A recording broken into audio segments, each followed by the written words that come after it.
This is happening, everybody. Welcome to the Maison De Whiskey Room. I am Jason C., and this is my special guest, Dominic. How you doing, buddy? I'm great. We're really excited to talk about horsies tonight. So. The self-proclaimed biggest Blanton's Tater on Earth in the world, maybe. Absolutely. You're up there. I'm up there. I wouldn't say number one, but I've got to be top 10 for sure. Yeah. I had to put some Russell's 13 on the table here just to even out my conscience. Oh my God! But Dominic has been collecting Blantons for a good amount of years now. He's acquired quite the collection, and I thought, first off, I want to say happy, kickoff to Bourbon Heritage Month to all of you. And I thought it'd be a perfect opportunity to have Dominic on to talk a little bit more about some of the, a little bit more of a deep dive into the history of Blantons.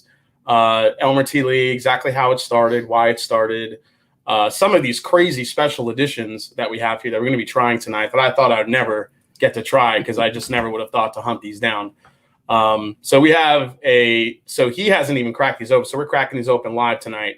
We also have a sample of the year 1986 Blantons. Now, Blantons only was launched in 84. So this is the old stuff. This is pretty special to get to try some of this. So we'll take a kind of a deep dive into the history again. We'll ask Dom some questions about his collection. We'll show you some of his collection. And we have an extremely rare bottle that you saw on the thumbnail, the Sterling edition, that we'll get into as well. But before we do that, let me say hi to all of you in the chat. Man, a bunch of people coming in earlier on. Cameron Lochner, William Wiley. What's going on, man? Jared O'Connor. How you doing, buddy? Justin Jenkins, Stuart Stegman, Stiegman, maybe that's how you say it. Robot Scott's here. What's going on? Deborah C is here. Mike Franklin, Steve A, of course, the OGs. Let's see here. One of the OG mods. Cheech Ardolino's in the house. Tim Gorgeous. What's going on, Tim? Will Pryor's here. B Sims, Jim Muller. How you doing, man? Let's see here. Robert Wedd is here. Weed. Not sure how you say that. Donald Rance is here, the Whiskey Yoda. How are you? Always got to do that voice when he comes on. Univ Polk is here. Tim Cornet, what's going on, man? Nice to see you as always. Jeffrey Whack Attack is here. Bourbon Ballers in the house. John Morris, Whiskey Eyes, Leon and Trisha. New channel alert. Go check them out, guys. Jeffrey Knoller's here. Let's see. Austin Felt's in the house. Cool Running, IC86, and a bunch more people coming in. Darrell Stewart, thanks for chiming in, man. Darrell just sent me a cool blind tasting, which I got today. Elsa Morelio's here. How are you, Elsa? Never say never, Jay. It's horsey time. That's right. Hey, Del D's in the house. What's up, Master Drum? What's going on, Del? Nice to see you, man. The Brew Baker Maker. What's going on, Ernie? Yes, happy Bourbon Heritage Month. We already have 208 people jumping in the chat. Awesome. I got my pretty horsey shirt ready to go. So before we get into everything, Dominic, why don't you introduce yourself? Tell us a little about your what started you on this path? I gotta know. Yeah. Well, I first as we get into that, let me just say I am self-confessed. I'm a tater. So as we get into the Blantons discussion tonight. Clearly, there's some polarizing opinions, right? And so we'll dive into that a little bit. Jason's really done a great job here of setting this up. So thank you, Jason, for having me on. Absolutely. To answer your question, what got me into this, and this is why I say I'm a tater, is because effectively it was like everybody else. It was look at the cool bottle. And when I first got into bourbon a few years ago, it clearly was just one that stood out. And once I got a hold of a bottle and wanted more, I quickly found that it was difficult, and not even knowing necessarily how good it was, I still, wanted it because I wanted to collect all the letters. And so the story is pretty common, I guess, with a lot of folks. Mm-hmm.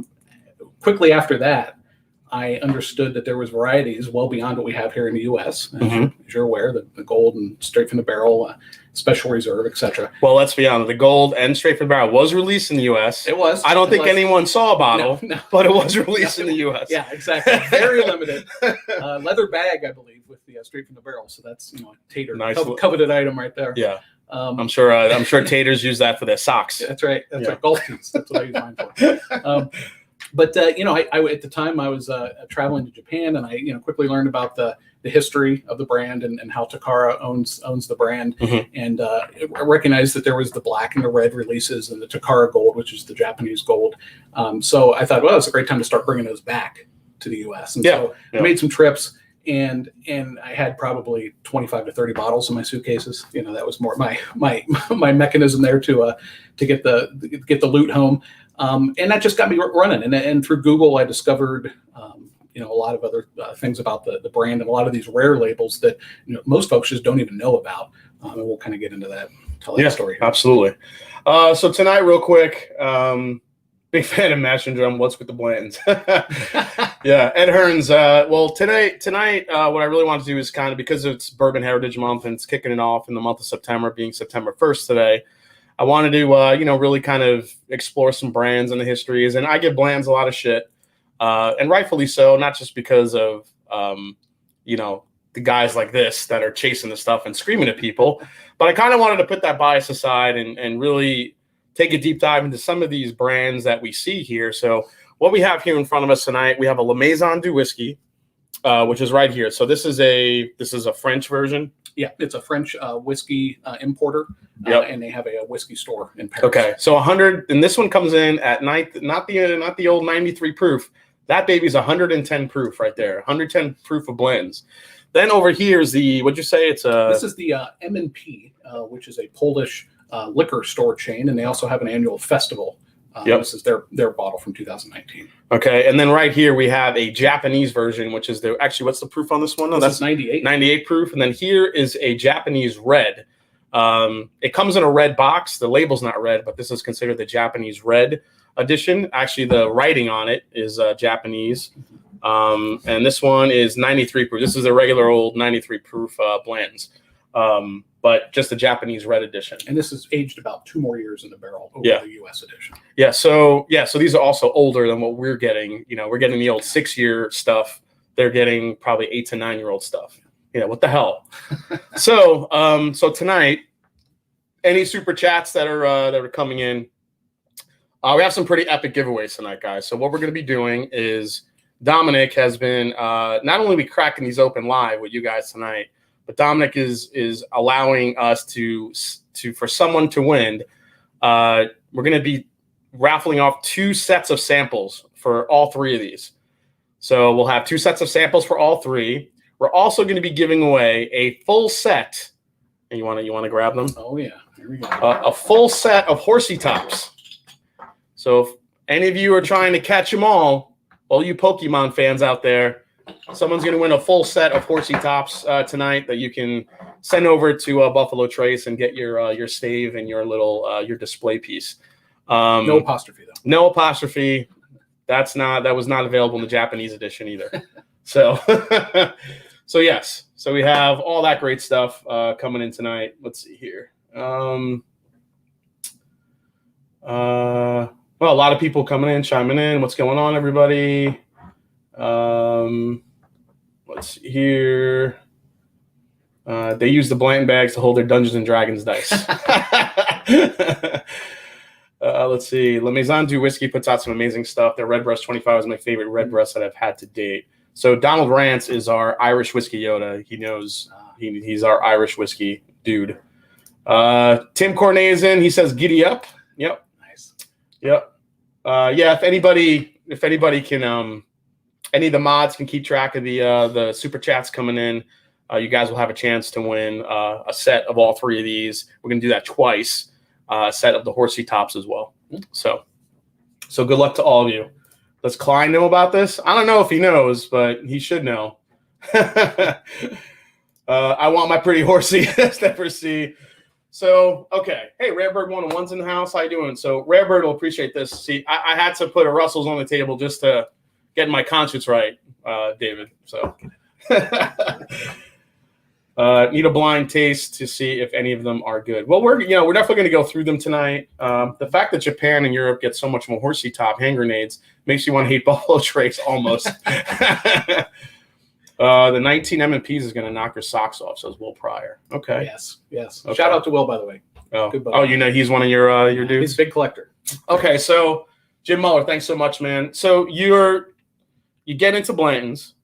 So tell us a little bit about real quick history here. So Blanton's was started in 1984. Yep, fall of 84. Fall of 84. Elmer T. Lee was tasked with, let's get a single barrel bourbon. Let's change the game of what bourbon is. Let's make a premium offering, based on what Albert Bacon Blanton was giving those special honey barrels from Warehouse H to the dignitaries to sway favor. Yep. So kind of tell us a little about the history and something that, we might be, missing from that history. Yeah, sure. I think one of the things that a lot of folks don't know is really how Elmer T. Lee was approached. So he, even though he came up with the idea once he was, I like how you said it, tasked, the folks that tasked him were two gentlemen that owned the distillery at the time. Okay. And their names were Ferdy Falk and Bob Baranaskas. They were investors, longtime industry executives. And in the early 80s, they acquired the George T. Stagg Distillery. And it was under their leadership that they effectively then went on to promote Elmer T. Lee to master distiller and had him sort of figure out what was then the birth of Blanton's. So it was it was really their marketing genius, because they recognized the need for a premium level bourbon on the market. And they also understood the Japanese market at the time, which was continuing to boom, while of course in the U.S. it was very much declining at that time. So they're an intricate part of the history. We'll talk more about that as I talk about that Sterling bottle later on. Yeah, we're gonna show that Sterling. He actually brought that Sterling bottle. One other giveaway I forgot to mention. You wanna grab it? Absolutely. So Dom has been kind enough to offer up as a giveaway tonight this Blanton's Japanese edition black label. So there it is. So first year, 1994, first year it was released. So this is a 1994, first year it was released, Japanese black label. Now, granted, it's only 80 proof, but it's a rare bottle. And Dom has been kind enough to actually put this up tonight for one of you lucky winners tonight. So again, you send in a super chat, you get a chance to win one of those, along with 2 sets of samples and a full set of horsey tops. So it's a Tater madness tonight, guys. It's crazy. Dump date 9/13. I don't even know what's happening right now, but all right. Dump date 9/13/94. No letter, because those didn't start till 1999. So. Yeah, so a lot of people think, so the horsey tops with the letters. So there was always the horsey tops, but the letters didn't start till 1999. So yeah, thank you so much for that. That's crazy. Dom's the man. Hell of a guy. I'll take one of each, please, and thank you. Keith Schmidt. When buying blends online overseas, how careful do you have to be to avoid fake blends and what to look for? So we're definitely going to get into that. So I just want to get your definition. I know I'm making fun of you, calling you a tater, and it's funny. But in your mind, when people say tater, and I'm sure there's like some people that are like, why the hell would you get all this Blanton's? Yeah. What's your definition of a tater? Not just for Blanton's, but really for the bourbon market now, I fundamentally am not the type of person that waits in line. Unless it is truly something that would be exceptional or, extremely low release with, fantastic reviews or hype. I just don't get it. Certainly not for this bottle. I'm not going to advise folks on how to obtain bottles, but I think that for me, it's all about an equation of time and money. Waiting around or going to the distillery and lining up and hoping that they have this bottle and put it on the shelf that day. It might be fun and maybe that's good, but to me, that's a tater move that, your time must not be worth much, because, you could obtain it elsewhere, certainly paying a premium, but, get all that time back. So that's my true tater definition. Lining up. I just don't get it. Samuel Beach, love the channel. First live, I haven't had to watch the next day. Sipping blends with you from Columbus right now. It's not worthy second air for anyone curious. Samuel Beach, yeah, I agree. So you got into Blanton's, but what drove you to have this? So before he gets into his talking about his collection, I want to show you guys his collection real quick. He sent me a video so you guys could kind of see the, just the scope of what, he's collected over the years. If anyone can, definitely, let me see here. Yeah, Adriana or Cheech or whoever can help track the giveaways. I really appreciate it. Thank you so much. There's more taters in Idaho in here. 1 Hour Millionaire. Thanks for the opportunity. Giddy up. This is so cool. Nate Weedle. Blantons. Thanks, Dominic and Jason. Absolutely, guys. All right. So, guys, you can check out this video real quick. I'll show it to you. This is Dominic's kind of panoramic view of his collection. Let me grab it real quick right here. And here you go.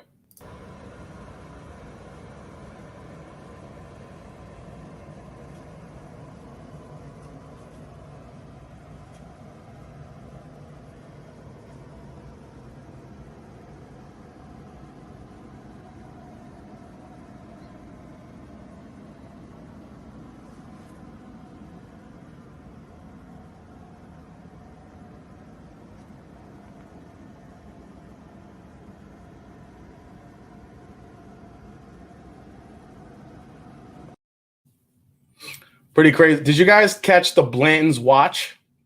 Like, there's a Blanton's watch in there. Here's a close up of it. I think I brought this one. Yeah, look, the dude's got a Blanton's watch. I don't even know like this shit exists. And look, it's even got a little horsey on the top. Yeah, this is amazing. It's a real nice box too. What's all these little trinkets here? So one of the things that's interesting is you talk about marketing. I do like merchandise and marketing related paraphernalia. So for me, I collect this stuff, and this is all from Japan. In the U.S. market, there's not a lot of need to do marketing, and so, but in Japan, traditionally in the past, there were quite a few little trinkets and tchotchkes and things like that. So I hunt those down and add those to my collection, and that's what you saw there. I just heard someone zipper.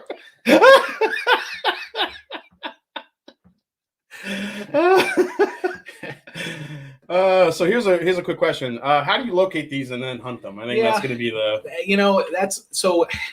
it's time and effort. It's what you put into it, right? And it's probably no different than many of you in hunting other bottles, but just to a different level. I mean, it is networking. It is interacting with other Uber collectors, and it is hard. I think one of the things I'll say is that I found through the journey and the chase for some of these bottles is it's just so exceptionally hard because they are not out there to be found. You're talking about something that was potentially for the Maison De Whiskey, older ones barreled 15 years ago, and maybe there's only a couple barrels worth that were produced, and they were all sent to France. So you think about the ones that people consumed, and then what's potentially still out there, which is likely still in France. The bottle's just not there, even if money isn't an object. And so they're rather hard to hunt. And I should clarify, while my collection has quite a bit, I don't have them all. We'll talk about my website and sort of how I track them, but I don't have them all. Others have bigger collections than I do. I'm certainly a few of them are probably out there in the chats.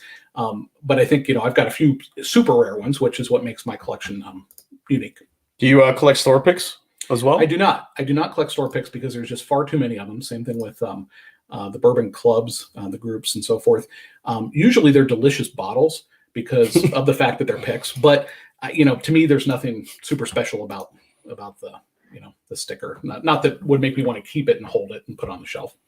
Yeah. So do you drink any of this shit, man? Do you drink it? You know what? I drink a lot of the early '90s Dusties.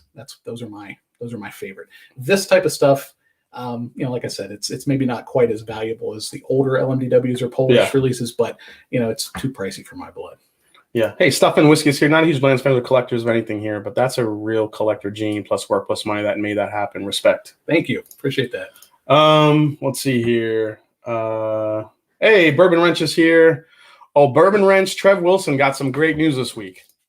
That's right. Trev, you wanna let them know? I'll let them know.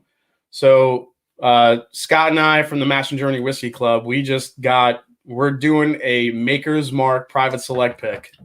And guess who's coming in with us? Mr.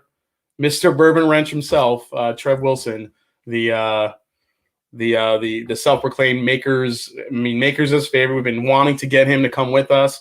So next month in October, Scott, myself, Karen B. Ford, if she's in the chat, and also Trev Wilson himself will be down at Maker's putting together a private select for the Master Journey Whiskey Club. So congrats. I can't believe it's happening finally. I am so excited to see Trev's face when we get there. So absolutely, man. I have nothing but respect for that collection. Thank you, Rob. Any tips on waiting? Oh, fake bottles. So do fakes come up? Yeah, I have not personally run across one. Okay. I think these just don't have there's not a lot of people chasing these to the level that there are other bottles which are faked. Yeah. So, could there be one out there, or could they surface? Certainly. And we, that's why we don't sell our empty bottles, folks. But, I think one of the things that may make it a little bit harder is the wax. These are hard enough to keep pristine and not crack on their own. Let alone I would assume folks trying to reproduce that. So luckily, haven't really seen that be a problem in the Blanton's collection. Yeah, it'd probably be hard to fake the wax. I would think, because it is so intricate, and I mean these little pull tabs. Yeah. It's very unique. So it's not like trying to fake a Pappy where you can kind of mess with the label a little bit. Right. Maybe if Pappy did wax, maybe that might change it a little bit. All right, so let's hide this box and this bottle for now. Put those away. So let's get into our first pour, man. So enough yapping. Oh yeah. So we're gonna start with a 1986. 86 is my favorite year, by the way. The Mets won the World Series. The Mets won the World Series in 86. That was my favorite year. There you go. The Giants won the Super Bowl. It was a great year, man. So 86 Blantons.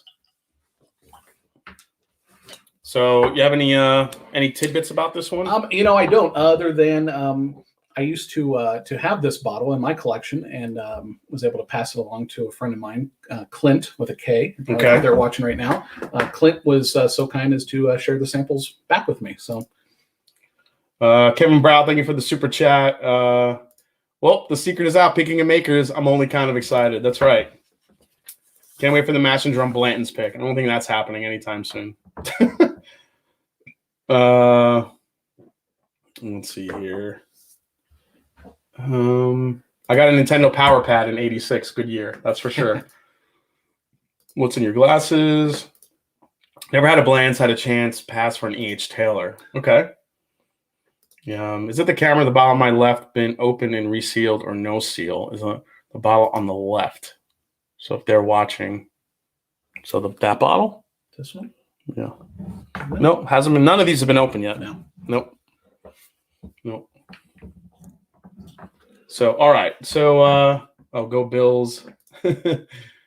Let's see here. Oh my God, dreams do come true. Yeah. So actually for so the Mash and Journey, we just released our Ezra and our Ezra books and our Rebel picks today through the Mash and Journey Whiskey Club. So we're really excited to do that. I think a lot of people got both bottles, so we're really excited. Here's a good question before we get into them. From Howdy Whiskey. Jason, what 3 bottles does he grab if his house was on fire? I probably brought 2 of them tonight, actually. So we'll show you. We'll show you 2 of them. We'll show 2. Then you want to think of the other one? Yeah, I mean, it would be tough. The older LMDW bottles are the most valuable. So. Yeah, we have 2 of them here, like just off to the side. We'll show you those because it's even for me to see them in person was like holy shit. So wait, let me switch this. I want my horsey now. All right, guys. So, all right. Damn, an 86 blends. Okay. Well, I'll tell you what. This smells a lot better than most of the current blends that I've had. It's got a good nose. Dark. It's very dark, very oaky. Getting way more of that, like that. It still has that Buffalo Trace, like cherry to it. Mm-hmm. So the 86 is the old 93 proof, 93 proofer. Has the American ones always been 93 proof? Yes. Yeah. Since inception? 93 proof, yes.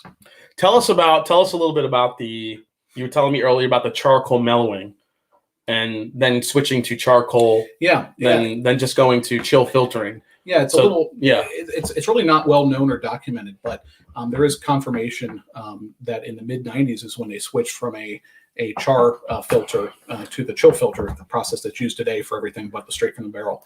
So these older ones have a distinctively different taste than the newer ones. I also suspect, due to the demands and on the industry now as a whole, I don't think they're aged as long as they used to be. I think they used to age them longer, quite frankly.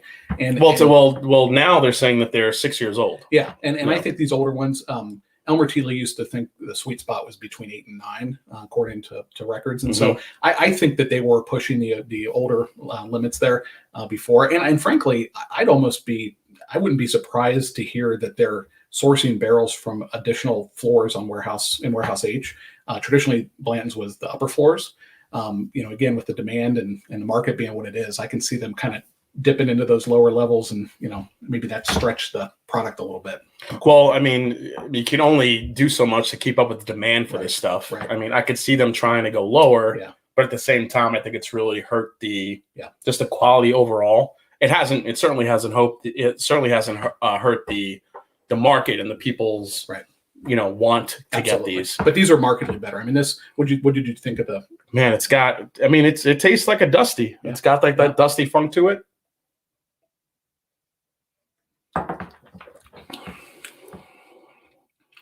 Yeah, that's way better than the stuff that I've had today. I mean, even if you take out the dustiness to it, it's richer. Mm-hmm. It's a lot. There's way more balance to it. It's got a nice oak and sweetness to it. Mm-hmm. Is it still providing that super long finish? No.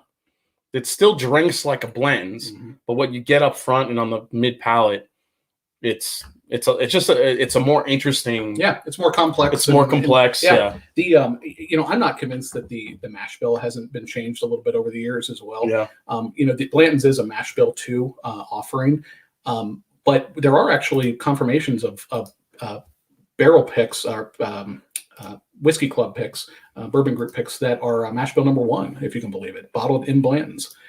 So I think that they're early on in the days in the 80s. I think there was a little more experimentation. I think there was, kind of grabbing things in the warehouse and throwing it in a bottle if it was good. So I wouldn't be surprised if some of these weren't wildly different than the mash bills of today. Yeah, I get like cherry hubba bubba. You got like bubble gum on it? Yeah, I get that. Dusty Dan's in the house. What's up, Dusty? Nice to see you, man. Blands and complex are 2 words we're not used hearing in the same sentence. Well, yeah, that's the thing. Jason, are you trading for one of those horses? No. These are his. Even though we're going to be cracking these open real quick, these are duplicates too. These are not from the the sacred collection. So you have multiples of these? Yeah. Okay, that's why we're opening them. Yeah. This is really a treat for you and your channel tonight because these guys are special. Hey, Black Bourbon Families in the house. Raise your drinks up casually. Always got to sing that song when they come on. Jason, were you even born in 86? I was born in 77. So, yeah. So, 86, man, that was my year. My Mets were actually good, and they won the championship. The Giants won. Oh, it was great. Oh, yeah, so really quick update. So, the Blendageddon blends have already started coming in. I've already gotten, I think, 6 blends already. So they're coming in fast and furious. If you guys are waiting it out or still working on your blends, you have another about 14, 15 days to get them in to me. So good luck, everybody. Hope you're working on your blends, and we'll be starting towards the end of the month on that. Also, real quick, I did want to show this as a reminder to mark your calendars. September 22nd, they're coming on. Chris Fletcher and Lexi Phillips of Jack Daniels, both master distillers, will be on the channel. Holy shit. We're going to be asking them, how much more of that single barrel proof rye you're going to make.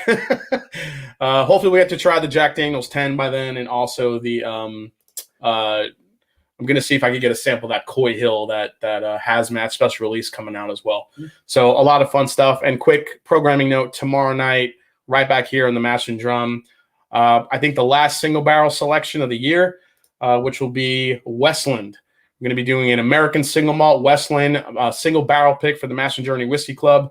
It's not going to be that many bottles of this one, but we're really happy we got a chance to do one of them. We have a choice of 3 very distinct finishes, and we're going to be live with the Whiskey Crusaders. So we're hoping that Matt, Will, and Sarah can help us pick a real good one for the Master Journey Whiskey Club. So cheers, everybody. All right, let's go back to the chat. Catherine Graves said Dusty Funk would be a good band name. Yeah, absolutely, yeah. Catherine, for sure. Brandon McCollum, thank you so much. William Wiley, I would love to try Blanton straight from the barrel for the higher proof. When did Buffalo Trace start that one? 2002. So 2002. Was first, that was first year for straight from the barrel.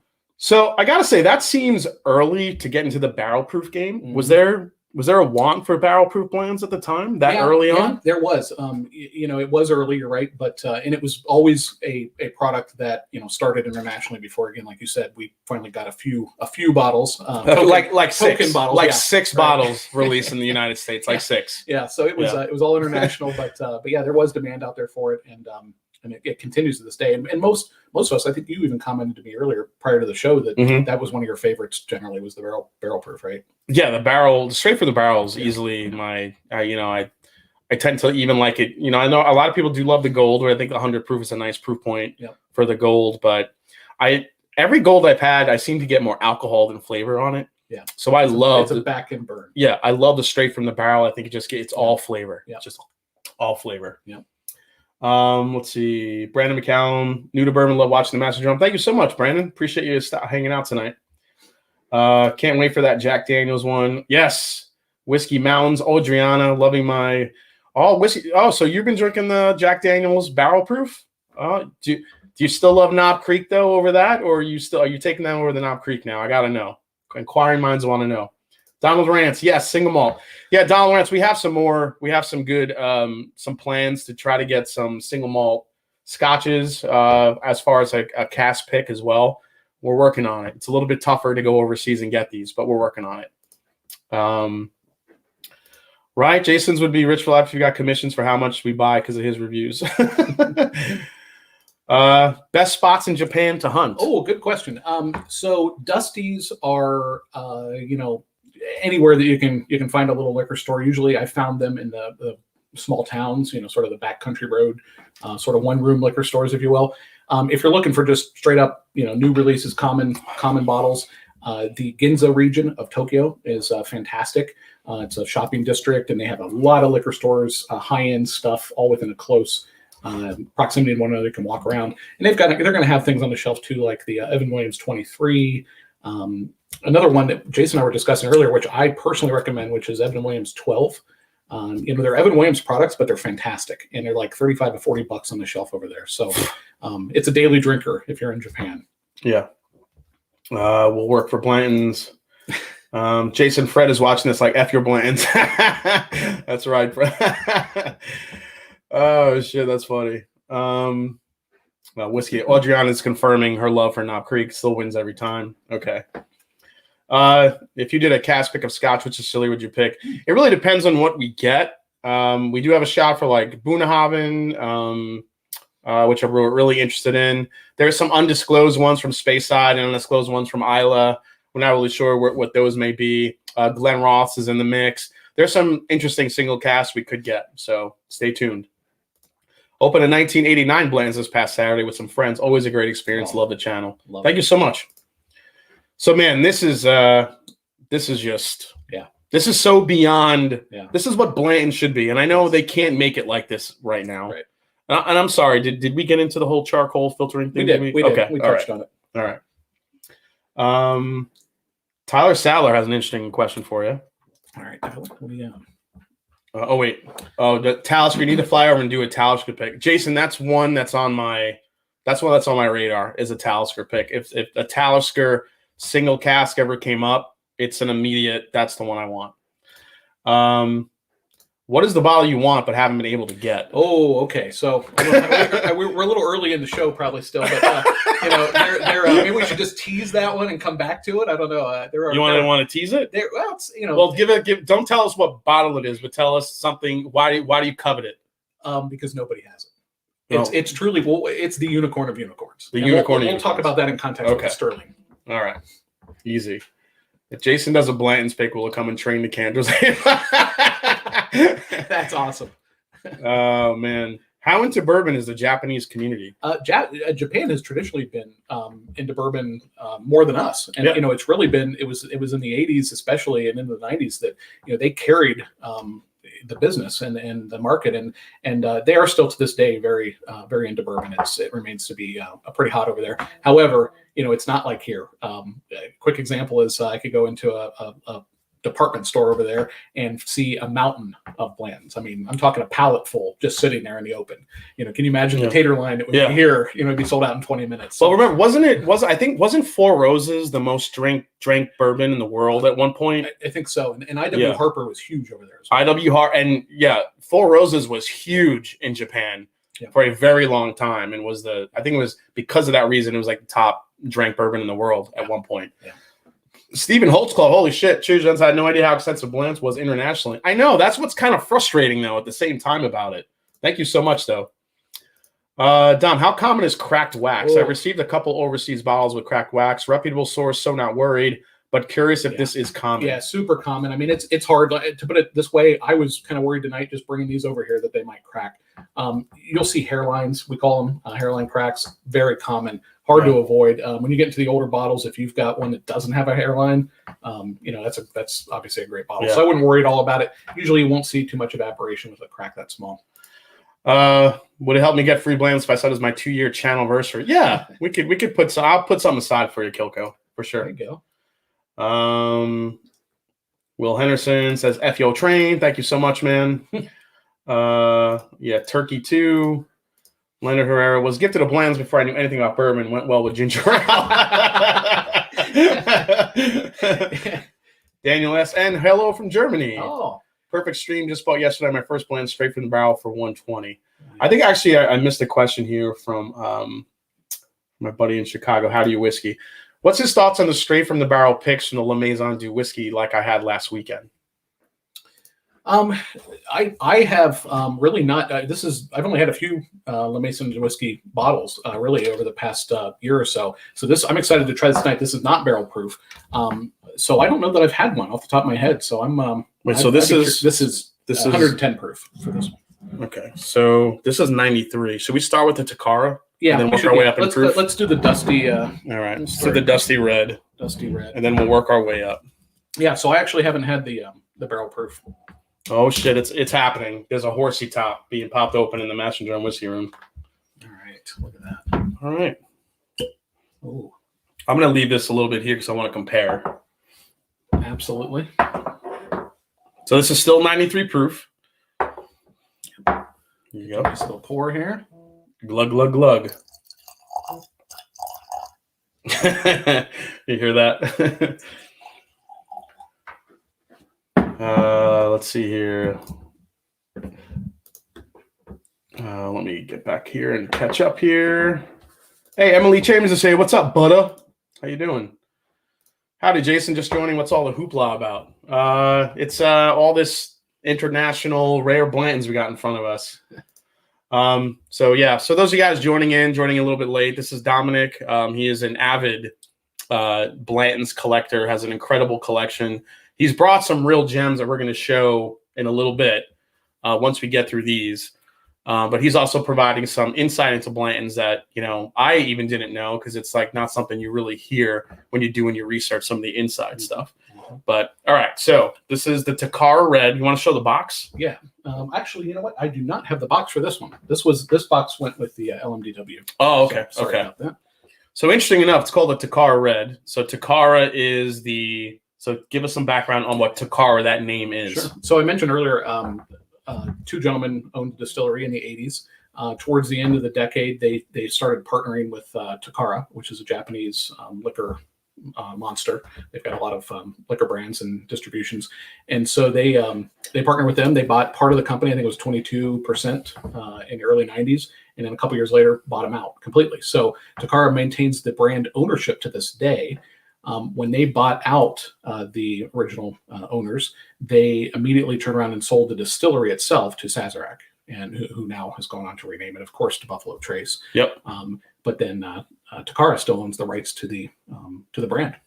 So Takara still to this day owns the rights to Blanton. Yep, and they contract to Sazerac to produce it. Interesting.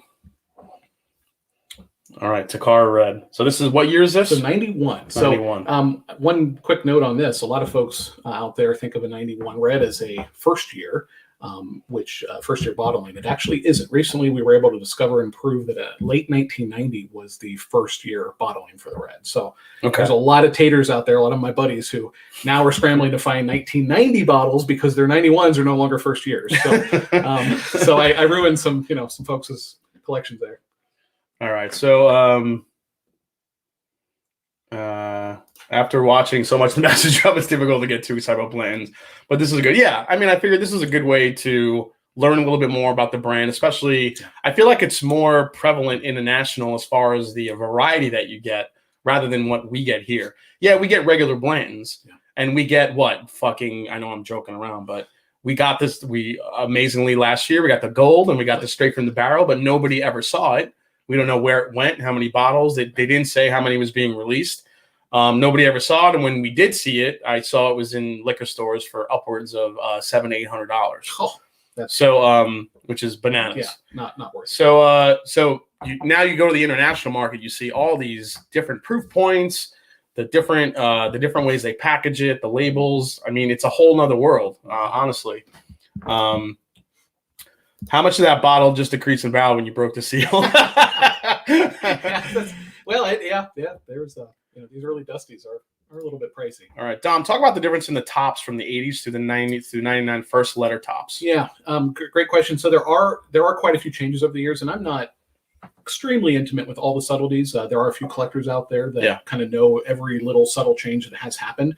The major change happened, I think, as we mentioned, in 1999, where they added the letters. Do you know whose idea that was? I don't. I've not found any clear confirmation.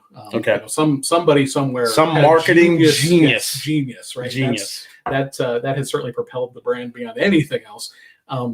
But prior to then, they did go through several iterations, in the actual casting of the, and there are collectors that get into those nuances where, they can look at a stopper and say, oh, that's a Gen 1, 84 through 88 or something. I don't quite have that level of knowledge. So it is interesting. What I'll do is I'll turn the focus on the camera to auto and we'll try to get it zoomed in and you guys can see the tops zoomed in a little bit. The difference between the old ones and what we have today. I think we have, let's see here. I want to say hi to Tiago Gamara. Greetings from Colombia. Sophie, I love what you do. Wow. Thank you so much for tuning in. Wow. That's amazing. Hey, Adam Hinson's in the house. What's going on, buddy? Nice to see you. Nice. All right, let's get into this Takara. All right. I already took a little preview. I'm comparing it to this. God, the 86 is just, you can't. Yeah, it doesn't even, I can tell you already. It doesn't even compare. No, it doesn't. The 86 is ridiculous.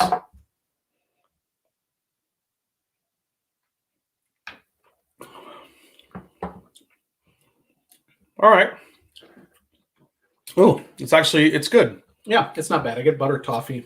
It's Werther's candy, so I like to say. Yeah. Werther's candy, like very buttery. A little more, you can feel the alcohol a little bit more on that one. Yeah, this doesn't, the 86 is so sweet and candy and butterscotchy. Smooth. Yes, please. Fucking my head's gonna fucking explode if you say that. It's Tater night, so we gotta go with we gotta use the right words. It's like saying Beetlejuice. You say that S word too many times, my head's gonna explode. Jesus. He said it's smooth. I actually found an advertisement for Blanton's in the mid 80s when they, a few years after they started, and it said it's smooth on the ad. See, this is the thing. When the whiskey's so good and you can't get it, it pisses me off. Right. Yeah. Oh my God. Oh, Old Man Joe nailed it. Moist. Good word. This is like crazy Tater Central. Don, maybe I miss it, but what is the bottle that you got that got you into Blanton's? So it was just the original single barrel. Again, the recap for folks that just joined, I was gifted a bottle. I think it was my boss that gave me a bottle at the time, and she shout out to Trisha. She's probably watching. She gave me a bottle. I wanted one for a while. She gave it to me, and then I couldn't find another one, and so I just kind of obsessed with it. And again, I'm the ultimate tater. I just took it to a different level. Yeah, a little bit. So here, guys, I'm going to show you a couple of, I have some close-up shots of some of the bottles that he has. This one's interesting. What is this? Yeah, so this is a LMDW, La Maison De Whiskey release. This is called the Golden Promise. Golden Promise is the name of the bar that's inside of their store. Their store, yeah. And so this was a special bottling done one year for their bar, and it has a special gold seal on it. I paired it here with a stand that I got from Japan with the gold toppers. So, what's this little lineup? This is great to show the size comparison. So these are all the different sizes of Blantons produced over the years. I started off at, from left to right, 50, 375, 500, 700, and 750. The rare one in here is the 500. There's only 3 known bottles that were produced in 500 milliliters. 2 of them went to Korea, and one was a Japanese, very rare. So that's the second one from the left? Third one. Third one from the yes, left. The 500. So that's very rare. And I brought one of those tonight to share. Wow. That's crazy. Look at all those grenades, everyone. Everyone's head's exploding right now. That's crazy. Oops. Going back to comments. Best description in bourbon. Everyone knows what you are talking about when you say smooth. Just saying. Absolutely. Let's see here. Just got home from the hospital after having our first baby girl. I had to tune in and have a pour butt. Cheers. Robert Castle, congrats, man. Got a new baby girl. Congratulations, man. That's awesome. Congratulations. Cheers to you, man. Size matters. That's right. Besides Blanton's, what are your other favorite bourbons? So this is like we've had just enough sips that this is the confession of the night, right? This is where we get into it. I'm not really a bourbon person. I'm a Blanton's collector. You son of a bitch. Right, Get right. out. Here I am. And I told Jason earlier before we started that I feel kind of cornered here. I mean, I'm in this fabulous bourbon bunker. I do like bourbon, no doubt, but I clearly am into this for the collecting aspect. So I have very few other bottles. And truthfully, it's not because I don't want other bottles or think I might find them delicious. It's just that right now all my resources go right into this collection because I'm OCD and I really need to hunt and get the bottles I don't have. And I mean, I think there's a little bit of that in every bourbon collector. Honestly, it's whether it's OCD. I mean, you said guys that just have cases of just the one that we get now in America. They're not chasing these special editions. They're just bunkering cases of regular Blantons because they want to. Yeah, it's very interesting. There's so many subtleties in the collecting market. Obviously, not just for Blantons, but for other bottles as well. But within the Blanton's market, there's what I call box guys that are obsessed with boxes and packaging. There's the hoarders, as Jason mentioned. Yeah, there's quite a few different sort of. Well, Sal says I got to put you in the bathroom now. Dom, any of the bourbon or anything else you collect? I think that that was the one we just talked about. Yeah. But I mean, I will say I gave Dom a pour of the Evan Williams 23 year that I have. And he was like, I may never drink Blanton's again after having that. Yeah. He says there's too many like good bourbons around him right now to confess his love for some of this other stuff. Yeah. I am a collector collecting it for the the bottles. I will not tell you this is going to go toe to toe with any other great bottle out there. Although I do think, and I'm looking forward to Jason trying these 2 tonight because these newer releases of these festival bottles are generally fantastic. So ADHD Whiskey, the world's top whiskey tasters here. He says, did Dom collect sports card as a kid? I'm testing my theory. Maybe briefly. Baseball cards probably. Is there anything that you've ever collected in your life as hard as this Blanton stuff? Not not as expensive. Not as even as a kid. Is there anything that you went OCD that you collected like this? No, maybe not maybe. Not even close. Not even halfway. Not Matchbox cars. This is probably what I've obsessed over. Wow. I don't know. My mom's probably out there somewhere. Think of an answer that I can't think of. But I certainly never spent the amount of time or resources or obsession to this level. Tyler H. We kind of went over what's a tater. It's basically a tater to me. Is the guy that will wait online for days on end, trying to get a bourbon that he knows nothing about just because it's cool, and then he takes a picture of it with his crotch in his car, and his wife, and he never opens it. That's kind of like the ultimate, definition. How about somebody who's trying to collect them all? Well, we know this. You're like this is like Pokemon for you. Collect them all collect the horses. That's a tater. Real quick again, just to recount, how long have you been collecting? It's really just been probably 3 years, 2 years hardcore. God, you've gotten all this in like 2-3 years? Yeah, COVID has been quite the dude. The time to what do you collect? What do you think your collection is worth versus your investment? That's a great question. I I don't have real specifics or anything like that. I know that it has. Well, it's so the worth of Blanton's is so transient. I mean, from year to year, it is. Values go up, go down. These rare bottles are going to always stay at a pretty high price point. Yeah. And recently, I think there was a slight dip in the summer months from what I've seen on the values because everybody's out spending money on other things and sort of trying to live life out after some of the COVID has subsided. Yeah. So I think my collection it's certainly not gone down. It might have appreciated a little bit. But as we kind of talk more about the website here in a few minutes, what I can tell you is if you're like me and you want to collect every single label, every single unique Blanton's label that's on my website, it's probably $100,000. And I can say that based on both the bottles I've acquired and my knowledge of the ones that I don't have. Oh my God, dude, that's crazy. So yeah, $100,000 all in. And that's again, if you could find them, because again, you can't. Some of those bottles just, they will not surface. Great question from Jason Busey. The Buse is loose. Thank you so much. Is there another country other than Japan that's into blends like Japan and the U.S.? It has gone. It has international distribution for the common bottles. Just regular single barrel and gold and straight from the barrel, things like that. I don't know that there's any country out there that's quite had it to the level that Japan and the U.S. have.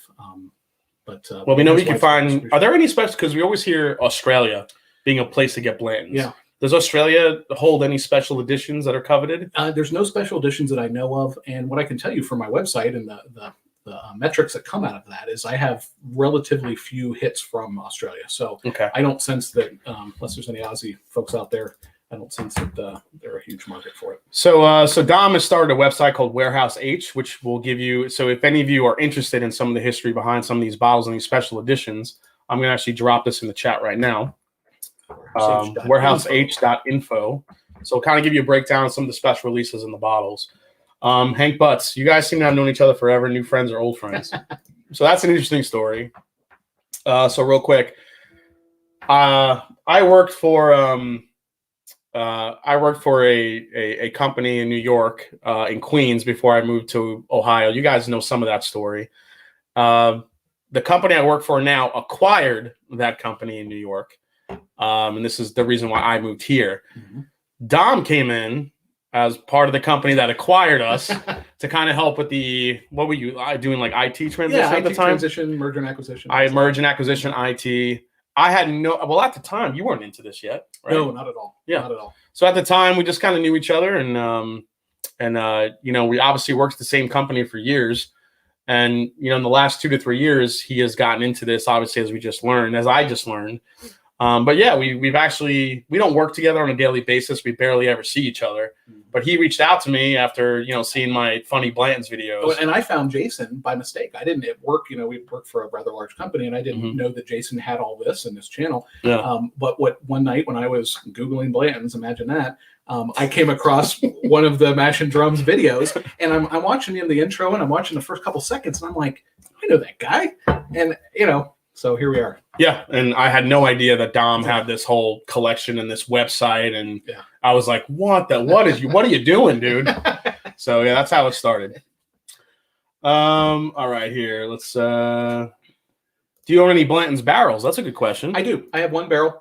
It's a Blanton's Mash Bill 2 barrel. I use it for display. Let's see here. No crotch shot, no tater status. That's right. Holy shit, we have 520 in the chat tonight. Everybody, nice. Please hit the like button if you could while you're here, and also if you haven't yet, please hit the subscribe below as well. Really appreciate it.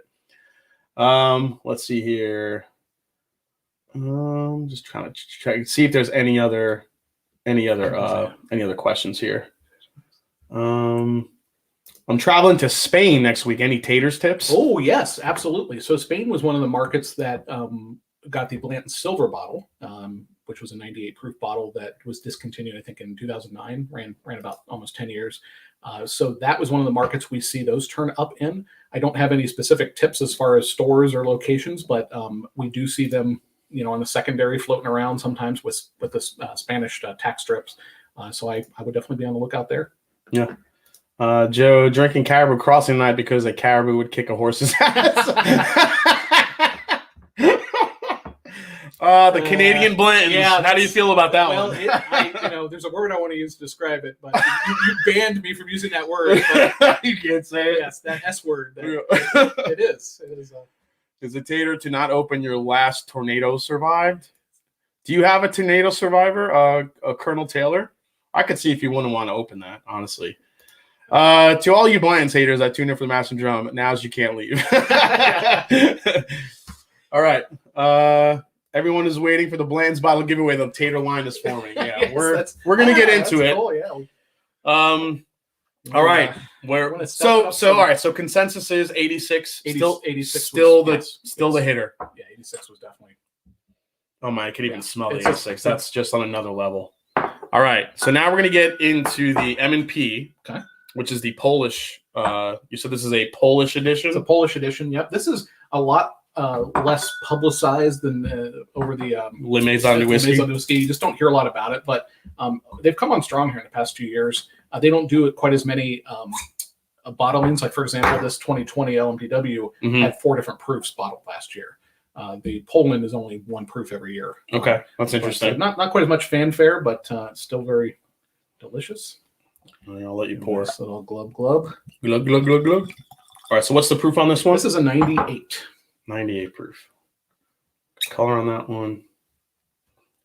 Silverlock, we kind of went into this. What triggered the OCD for collecting blends for Dom? He was gifted a bottle by his boss. Genetics. Yeah, he was gifted a bottle by his boss, and it just kind of set him off on the whole thing.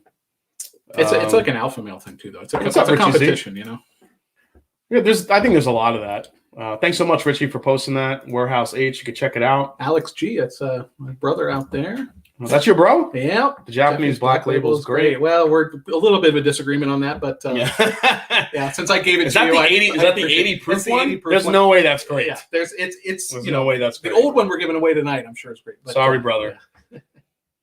So real quick, how much variation is there between Blanton store picks and the standard single barrel? I've only experienced a store pick. So you probably are going to be disappointed then if you go out and find a regular one, because my belief is, and this is just going off of my own experience and obviously what everybody else is saying, is that the store picks are going to be better because somebody really chose that. They really took time to taste the profile of the different barrels, and therefore it's likely going to be better than average. So I do think they're better. I don't covet them like others. I certainly don't. I don't have one store pick in my collection right now. I have a store pick you can try. Yeah. I mean, it's that's right. I have a blend store pick, and I didn't even get it. It was sent to me by the great Young Pei Chang, who's an amazing guy. So, all right, let's go to the nose on this. Oh, very sweet. Oh yeah, this is miles. This is miles ahead of the Takara. Oh my God, yeah, not even close. It still doesn't have that. It doesn't have that butterscotch. This is that the 86 has. This is pure butter. The 86, yeah, the 86. 86, I said, because it's sexy. It's an 80 sexy bottle. It's actually a little muted on the nose. I'm like, I want more out of it. I'm not getting it. All right, so tell us. So how often do these release in Poland? Once a year. That's it. Once a year. Once a year. Yeah, they have an annual festival. Oh my gosh. I get it like a toasted pecan. Maple syrup. Yeah. Very. That is all maple syrup. Holy crap. I've never had a Blanton's like that. Yeah. Man, I'm going to fucking Poland. That's night and day different. Night and day. And no burn. No burn on the you don't get that alcohol that it's a little viscous too. There's actually like a little chocolate note too. It's like chocolate covered maple candies. Holy shit. Yeah. I don't know. Tater. No, I'm not tatering that shit. It won't happen. I'm converting him. Here we go, Poland. Here we go. That's right. Super. Yeah. Told you, Dom, that Poland is great. Yep. Absolutely. Yep. Absolutely. Let's see, Dominic. When is your official name change to Albert Bacon Blanton? That's right. That's right. So yeah, it's Dominic Bacon. The guy's a legend. So yeah. Man, this one's tough. This is really good. This is good. It's a little sweet for me over the 86. I'm comparing it to. The 86 has the more of an oak presence. Yeah. This I feel like takes the Blanton's profile. I mean, you're talking about all the sweet, and then you're talking about that easy finish. I'm not going to say the S word. Right. The easy finish. Right. But it's the front and the mid palate is so amped up. Yeah. Like with the sweet and the sugar and the candy. Yeah, I could see like Blanton's Taters just totally unzipping their pants for that. Yeah. This is like a dessert Blanton's. It is. That's breakfast. Yeah, right. It's maple syrup. Yeah. Maybe a couple little, it's like maple syrup pancakes, maybe a little bit of chocolate chips in there too. Yep. That's what you want after you have your filet. Woo. Today, 125,000 taters stood in line at Polish Customs in hopes to get a bottle of Polish Blantons. That's right. Yeah, I could see it. It's Dominic the Dave Jennings of Blantons. He might be. He might be. How do you enter? Love the channel because of the channel. I found Wilderness Trails of Blanton single barrel alternative. Oh, awesome, man. Just click that $sign below in the super chat in the text area. Send in any amount, and you'll be entered to get a sample. We're giving away 2 sample flights of this. So, drink it all. Is his website called Blanton's Hub? No, it's called warehouseh.info. How many regular modern Blantons does Dom have? Does he chase every date, Rick number, etc.? Oh, I don't know how it'd be possible to chase Rick numbers. And certainly I don't chase dates, because again, that's just too many. So no, I modern day, I think I probably have, if you look at the last, we'll say 5 years, 40 maybe for the modern day. Okay. My collection beyond that is probably another 80 bottles. Whiskey Mountains is getting close to 1,000, and Kilco Whiskey Musing is very close to 500. Can we get them a push while I'm in here tonight? Yeah, that'd be great. Actually, I did not know Whiskey Mountains was that close. So Adriano over at Whiskey Mountains is getting close to 1,000 subscribers. So mods, you can drop the link in the chat. Everybody, please open another tab. Go to the website. Go to YouTube. Subscribe to Whiskey Mountains. She puts out amazing content with beautiful scenery. She's a Knob Creek fangirl. Go follow Adriana. Let's get her to 1,000. And Kilco Whiskey is very close to 500. You can drop his link in the chat. Let's get him to 500 as soon as we can, guys. So thank you for all your help and for hanging out, watching tonight. Really appreciate it, guys. Cornholio, but S is in the house. What's up, Cornholio? Thank you for the super chat. Do you have your birthday dump date? I do. And so I don't think you've asked me, my prized bottle, really beyond some of the rare ones we're going to show here in a minute, is a dump date birthday for my 21st birthday, which happened to be 9/9/99, which is a cool date. Yeah. So, other taters just like that date because it's cool. But I was able to find a person that had that. And so that's one of my prized bottles. So let's talk a little bit about you're working on a book, right? You're working on a, yeah. So you've already started researching this? Yep, there's been a significant amount of research that's happened over the past. All right, so tell us a little tidbit. Tell us a little story. Oh gosh, in some of your research that you've had that we may not know. Yeah, so one of the things that's really fascinating is early on in the days of Blanton's, there was kind of what I'm dubbing Waxgate, which is really an issue that came up between makers and Blanton's, where makers sent them essentially a cease and desist letter saying, no more wax. That's our gig. I don't think it ever really went anywhere, but I'm actually going to be talking to some of the members of the Maker's Mark family, the Samuels, and hopefully some additional folks on from the Falk family who were involved in back then as well, getting a little bit more of that story. But it was really fascinating to kind of hear about that Waxgate. Yeah. So, makers, I think, tried to sue everyone that used wax. Yeah.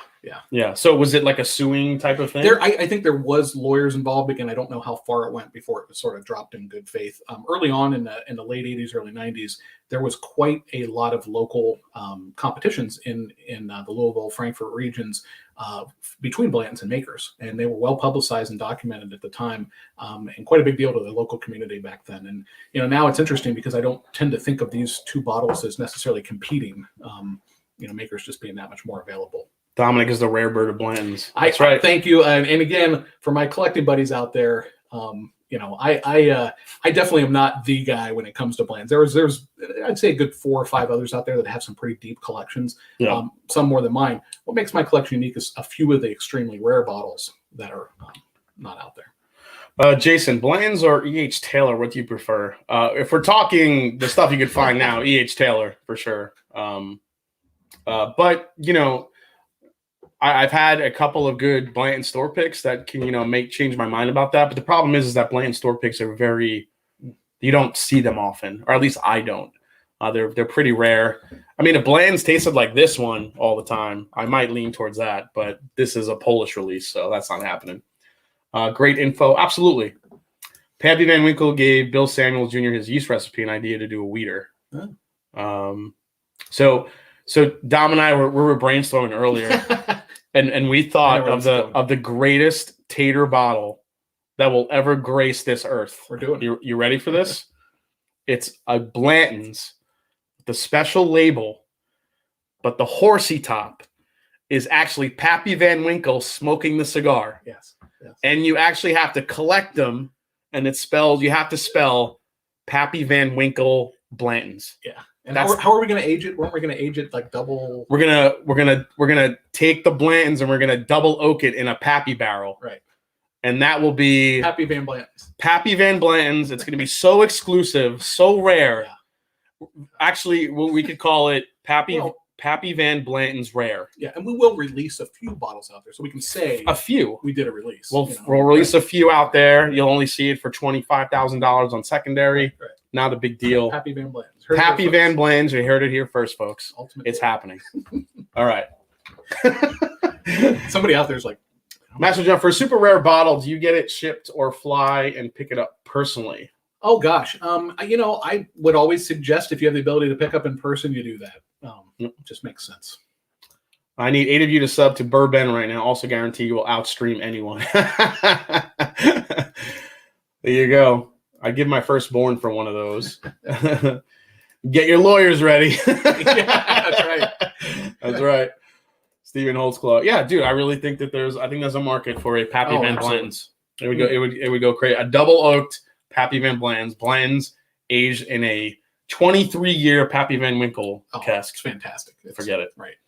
All right, so I'm not sure which one I like better. Go back and hit that 86 again. On the palate? Yeah. Like drink it? Yeah. That's still the one that's in my lead right now. Yeah.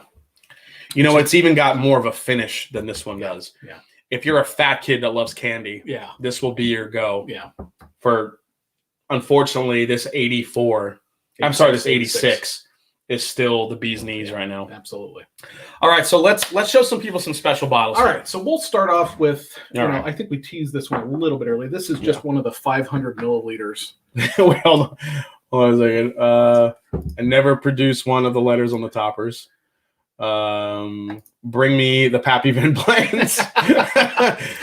Blanton's Van Winkle. Oh, yeah. There you go. I like it. I like it. Blanton's gets a lot of hate. Cheers to you both for doing this. New Hampshire Liquor Outlets gets a ton of Blanton store picks. Did I win yet? Nice. Not yet. Nice. Thank you. SG Flying High. Cheer. Oh, what's up, SG? Thanks for coming in, Shara G. There's one. Vanton's.